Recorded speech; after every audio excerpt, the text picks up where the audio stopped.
Bonjour et bienvenue à cette capsule. Alors je vais vous parler aujourd'hui d'un sujet qui vous permettra de vivre de façon harmonieuse dans une vie remplie de bonheur. À la fin de cette vidéo, en fait, vous saurez comment entretenir l'amour au sein de votre couple afin qu'il dure éternellement. Alors au début de toute relation, vous le savez, il existe une attirance mutuelle entre les conjoints. Donc on parle bien d'attirance, c'est-à-dire c'est quelque chose qui est énergétique, qui n'est pas cérébral. Donc c'est pour ça que les êtres sont attirés l'un vers l'autre. Donc cette attirance est liée au fait, que les deux êtres vibrent sur la même fréquence. Vous savez que vous émettez un champ électromagnétique autour de vous, que ce champ se mesure à travers des fréquences, en tout cas ce champ est représenté par des fréquences d'énergie tout simplement. Et à ce moment-là, lorsque vous êtes attirés l'un vers l'autre, deux fréquences identiques s'attirent, c'est parce que vous avez des choses en commun, donc vous avez des choses qui vous attirent l'un vers l'autre. Vous savez également peut-être, si vous suivez ces capsules, que à travers la production d'hormones qui favorisent la reproduction, nos sens critiques sont endormis et nous vivons le bonheur parfait dans les premiers moments de la relation. Ce sont des moments qui durent entre 6 mois et 2 ans. Donc dans cette période-là, effectivement, vous êtes amoureux, tout se passe bien, vous vous sentez sur un petit nuage, tout est merveilleux. Donc après cette phase, vous le savez aussi peut-être, les hormones disparaissent, en fait, afin que l'autre se met à réveiller les blessures qui sont en vous, dans le but que vous preniez conscience de vos blessures et que vous preniez la responsabilité de vous soigner. Donc, je vous refais un petit schéma. Donc, au début, vous êtes attirés l'un vers l'autre inconsciemment. C'est une attirance électromagnétique parce que tout simplement, cette personne est sur la même longueur d'onde que vous. Ensuite, les premiers moments du couple, vos sens critiques sont endormis pour favoriser la reproduction. Et passé ce laps de temps, donc les hormones disparaissent. Et en fait, la personne que vous avez attirée dans votre vie est la personne la mieux placée pour réveiller vos blessures, pour que vous puissiez prendre conscience de ce que vous avez à faire comme travail sur vous, c'est-à-dire que vous puissiez prendre conscience de vos propres blessures et que vous puissiez donc engager ce travail de guérison pour guérir vos propres blessures. C'est en cela, en fait, que lorsque dans un couple, les conjoints ne s'entendent plus, en fait, c'est tout simplement qu'ils ont réellement attiré la bonne personne dans leur vie, parce qu'ils ont attiré la personne qui est en mesure de réveiller au mieux les blessures, donc qui est donc en mesure de les aider à se soigner au mieux. Donc c'est en ça que votre conjoint, en fait, est la personne la mieux placée pour vous aider à vous soigner. Pour peu que vous fassiez ce choix naturellement. Le problème se pose lorsque l'ego prend le dessus et que l'ego refuse de travailler sur ses propres blessures en disant en fait que ce qui vous arrive c'est de la faute de l'autre et là effectivement vous entrez dans un schéma de souffrance. Nous n'allons pas détailler tout ça, nous l'avons largement fait dans d'autres capsules. Alors pour entretenir l'amour au sein du couple, il faudra donc parvenir en fait à traverser correctement cette phase de l'après-rencontre. Parce que comme nous venons de le voir, au moment de la rencontre et dans les premiers instants, les premiers mois de vie commune, tout est merveilleux. Donc le but est vraiment de se dire, lorsque cette deuxième phase arrive, pouvoir la gérer correctement pour rester dans l'état premier. Et ça, c'est tout à fait possible. Alors, pourquoi entretenir l'amour au sein du couple? Tout simplement déjà pour faire que ce moment de bonheur initial, ce moment justement du début de la rencontre, puisse perdurer le plus longtemps possible, bien sûr. Donc, ça veut dire que vous permettez de rester constamment, en permanence, dans cet état merveilleux que vous étiez au moment de la rencontre. Pourquoi le faire également? Pour faire que lorsque vous prenez conscience que de toute façon, que vous le vouliez ou non, l'autre va réveiller vos blessures inconsciemment. Et donc, pour faire que le soin de ces blessures, en fait, se passe de la façon la plus agréable qui soit. Quand vous comprenez le mécanisme et que vous comprenez que les agissements de l'autre, en fait, réveillent des blessures chez vous et que vous devez apprendre à vous soigner pour aller mieux, ben vous pouvez faire cela tout simplement avec beaucoup de joie, avec beaucoup de bonheur, en comprenant qu'en fait, ça ne sert strictement à rien de lutter, ça ne sert à rien de souffrir, puisque de toute façon, c'est le but de votre vie, de vous soigner. Pourquoi le faire également? Parce que la recherche du bonheur, vous le savez, est au cœur des priorités de l'humain. L'humain ne vit en fait que pour, déjà d'une part, se découvrir bien sûr, mais ça il en est rarement conscient, mais il vit surtout parce qu'il est à la recherche du bonheur permanent. C'est la priorité de l'humain de tout faire pour être plus heureux. Alors, voyons voir donc maintenant comment entretenir l'amour au sein du couple. Tout d'abord, vous devez commencer par comprendre le concept des blessures et accepter que nous avons tous des blessures à soigner. Alors là-dessus, je tiens à être clair, chaque humain qui s'incarne est un humain qui a des blessures à soigner, ce qui est génial puisque ça met tout le monde au même niveau. Donc prenez vraiment conscience de cela, c'est le cas de tout le monde. Ensuite, vous devez accepter également le fait que vous avez attiré la personne la mieux placée en fait pour réveiller vos blessures, donc celle qui vous permettra de vous soigner au mieux.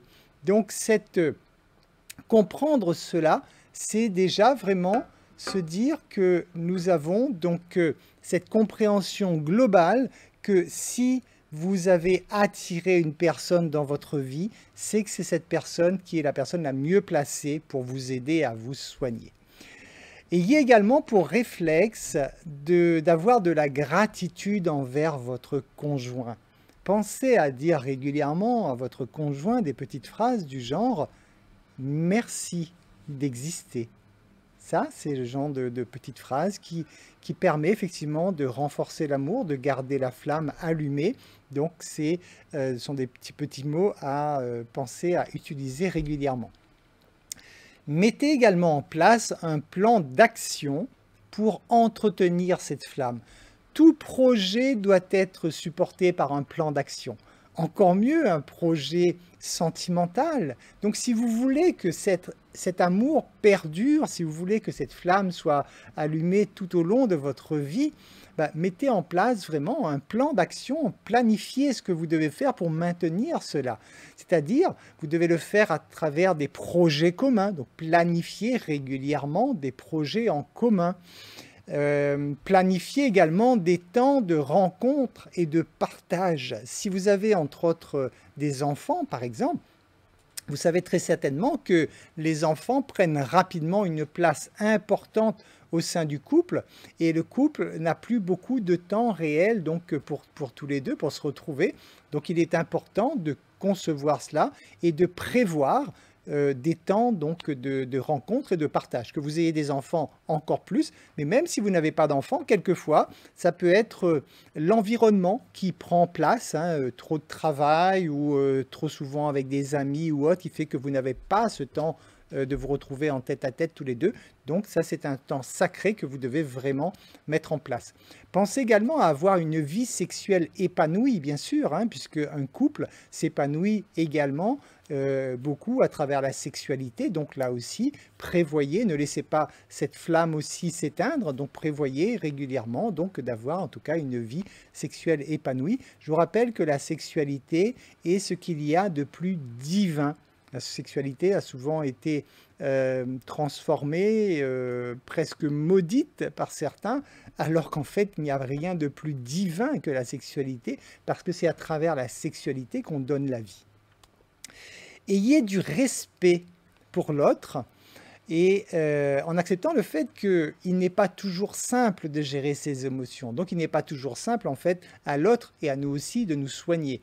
Donc lorsque votre conjoint par exemple se met en colère ou autre, respectez le fait que oui, à sa place, vous feriez peut-être pareil, ou si en tout cas vous aviez des blessures aussi profondes que votre conjoint, peut-être que votre comportement serait identique. Donc comprenez cela et respectez le fait qu'effectivement ce n'est pas toujours facile. Nous sommes sur Terre pour apprendre, donc nous sommes en apprentissage permanent. Donc bien sûr, c'est vrai de gérer ses émotions, par exemple, ce n'est pas chose facile, ce n'est pas chose aisée, et il faut donc accorder à votre conjoint le droit de temps en temps de ne pas pouvoir le faire correctement. Ayez également de l'humilité.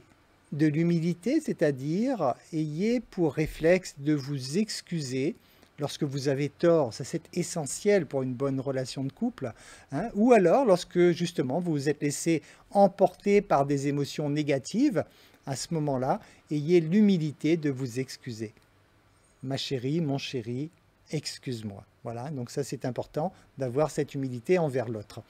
Instaurez également un petit rituel quotidien qui servira d'ancrage en fait au maintien de cet amour. Alors, un petit rituel qui servira d'ancrage, ce sera par exemple un petit baiser matinal ou au coucher, ou une étreinte, hein, se prendre dans les bras par exemple. Hein.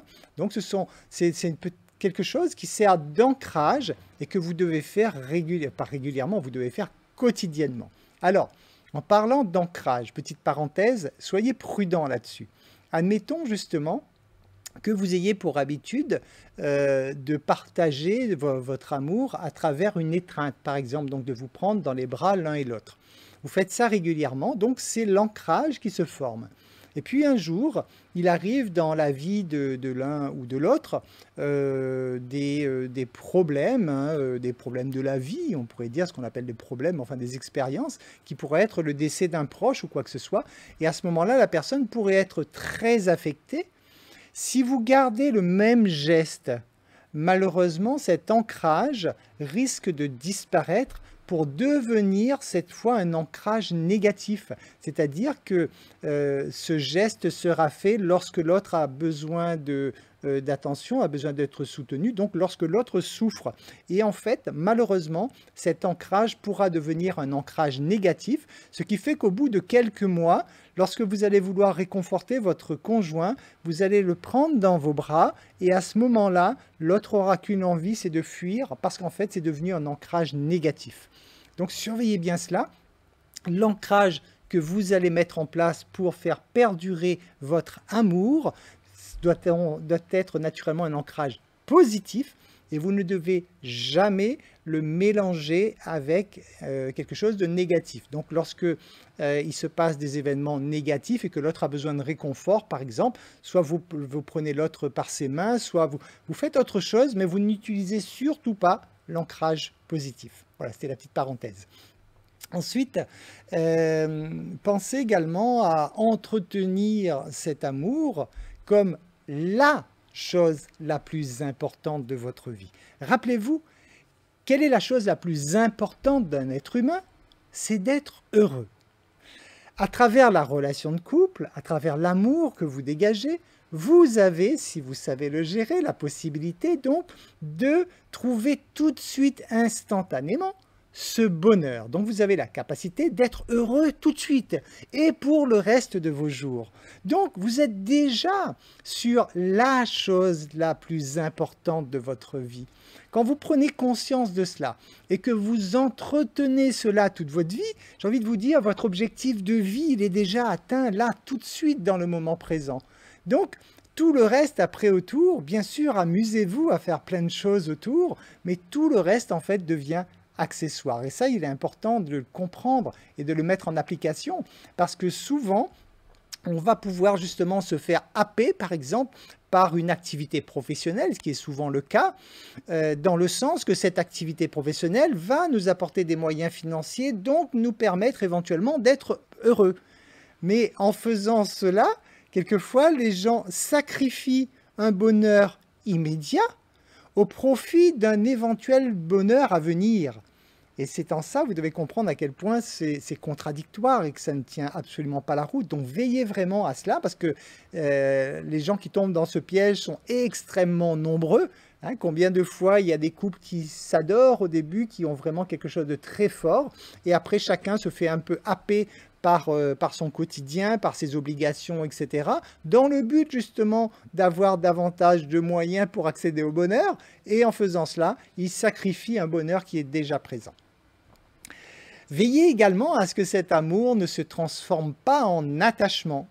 Alors là, si vous faites déjà du développement personnel depuis quelques années, c'est bon. Si vous me découvrez pour la première fois ou depuis peu, ça va pas être évident à entendre. Oui, l'attachement n'a rien à voir avec l'amour. Donc, surveillez que cet amour que vous mettez en place au début, que vous entretenez, ne se transforme pas en attachement. Attachement, ça veut dire dépendance. Dépendance, ça veut dire souffrance. Ça veut dire tout simplement que si vous ne pouvez être heureux qu'à partir du moment où vous êtes avec l'autre, c'est que vous avez un problème. C'est qu'en fait, vous êtes attaché à l'autre, vous êtes en train encore de chercher, de puiser chez l'autre quelque chose qui vous fait du bien à vous, dont vous pensez manquer. Donc vous n'avez pas encore perçu le principe des blessures et vous n'avez pas compris encore comment vous soigner pour devenir autonome sentimentalement. Veillez également à privilégier toujours, bien sûr, des moments dans lesquels rien ni personne ne vient interférer. Comme je vous le disais tout à l'heure avec les enfants, avec les amis aussi. Donc, il y a des moments sacrés que vous devez garder pour vous tous les deux. Et ces moments, il faut vraiment qu'ils soient définis à l'avance. Et ce sont pendant ces moments-là, vous éteignez le téléphone, vous vous évadez, vous faites ce que vous voulez, mais vous êtes vraiment dans le moment présent tous les deux l'un avec l'autre. Même si ce sont des petits moments, mais ils sont précieux et il ne faut absolument pas les sacrifier. Permettez également à chacun de vivre selon ses propres goûts, hein, on revient encore sur ce concept. L'amour inconditionnel, ce sont deux êtres complets, deux êtres qui se sentent bien à l'intérieur d'eux-mêmes, qui décident d'accéder à davantage de bonheur en partageant la vie avec quelqu'un d'autre. Donc, à ce moment-là, veillez vraiment à ce que si chacun est heureux avec ses propres goûts, avec ses propres habitudes, des choses comme ça, veillez à respecter cela, que chacun puisse continuer à voir ses amis d'avant la rencontre, par exemple, ou garder ses petites habitudes d'avant sa rencontre de temps en temps. La seule condition, je dis bien la seule, l'unique condition étant la fidélité. Si le couple est fidèle, ce qui est la seule raison d'être du couple, à ce moment-là, j'ai envie de vous dire, tout le reste autour, tout le reste est acceptable parce que tout le reste veut que vous appreniez à accepter l'autre tel qu'il est. Apprenez également à communiquer en toute franchise. Pour pouvoir faire cela, dites-vous bien qu'il va falloir exclure tout jugement et toute critique, parce que si vous vous confiez à l'autre et que vous avez en retour des jugements ou des critiques, vous allez vous fermer naturellement. Donc tous les deux, apprenez vraiment à communiquer, vraiment en toute franchise. Pensez également à faire que vos échanges intimes, vos petits secrets entre vous, restent en fait des secrets entre vous. N'allez pas raconter ça aux copains, aux copines, etc. Vous, ça c'est entre vous, c'est votre petit cocon à vous, c'est vos petits secrets à vous dans votre couple. Et ça, il est important que vous puissiez garder cela au sein du couple. Utilisez également en termes de communication la technique du sandwich. Hein, vous en avez peut-être déjà entendu parler. La technique du sandwich est donc une technique banale, j'ai envie de dire, de communication, mais qui est très puissante, dans le sens que la technique du sandwich, vous allez commencer, lorsque vous avez quelque chose qui pourrait être désagréable à dire, mais que vous devez dire, parce que c'est le principe d'une bonne communication, vous allez commencer par adoucir d'abord, par préparer le terrain en quelque sorte. Hein. Donc vous allez commencer par faire que la personne face à vous donc, se sente bien, donc à travers soit des compliments, soit à travers des petites choses de ce genre. Et donc vous allez vraiment veiller à ce que d'abord vous préparez le terrain en quelque sorte, ensuite vous mettez le milieu du sandwich, c'est-à-dire vous dites cette fois ce que vous avez à dire, et lorsque c'est terminé, vous finissez, vous refermez le sandwich également par de nouveau un compliment, un encouragement, des choses comme ça. Hein. Pareil, lorsque vous êtes dans le milieu du sandwich, hein, lorsque vous êtes là donc à à émettre une éventuelle critique, par exemple, il faut systématiquement que dans ce milieu de sandwich, dans cette critique, il faut que vous puissiez placer une idée de solution. Parce qu'il est facile de critiquer, mais si vous ne savez pas faire mieux, et dans ce cas, il ne faut pas émettre la critique. Donc, lorsque vous êtes dans le milieu du sandwich, vous dites ce que vous avez à dire et éventuellement, vous préconisez une solution. L'autre en fait ce qu'il veut, mais au moins, vous avez préconisé cette solution. Ensuite, point primordial, surtout pour les femmes, c'est d'être attentionné, attentionné, messieurs. Hein. Donc, les femmes ont besoin beaucoup d'attention, et beaucoup moins que les hommes. Hein. Donc, c'est pour ça que les hommes ne se rendent pas compte de cela. Mais une femme, ça a besoin de l'attention. Mais si vous mettez en place tous ces petits rituels, tout ce que je viens de vous dire, automatiquement, vous aurez apporté l'attention nécessaire à votre conjointe. Partager les tâches quotidiennes, ben oui aussi, hein. Donc il faut savoir que si vous êtes tous les deux, par exemple, à avoir une activité professionnelle, pensez que les tâches ménagères et quotidiennes doivent être partagées par le couple. N'attendez pas effectivement qu'il y en ait un des deux qui se tape tout le boulot jusqu'au jour où cette personne elle en a marre et finisse par craquer. Donc évitez cela. Pour cela, bien sûr, donc pensez à partager les tâches quotidiennes. Pour terminer, dernier point, je vous conseillerais d'ajouter dans votre planning en récurrence, pour être sûr donc de ne jamais oublier, une phrase, un acte, en fait, une petite tâche à faire qui serait définie par surprendre agréablement mon conjoint. Voilà. Vous pourriez placer cette petite tâche en récurrence une fois par semaine, une fois tous les 15 jours, une fois par mois, à vous de voir, selon l'importance que vous voulez donner à cette tâche. Et veillez vraiment à ce que ça puisse apparaître de façon récurrente sur votre planning, parce qu'en cherchant à surprendre agréablement votre conjoint, vous avez là dans les mains toute la possibilité d'entretenir justement cette flamme sacrée de l'amour. Je vous remercie pour votre écoute. Je vous dis à très bientôt dans une nouvelle capsule.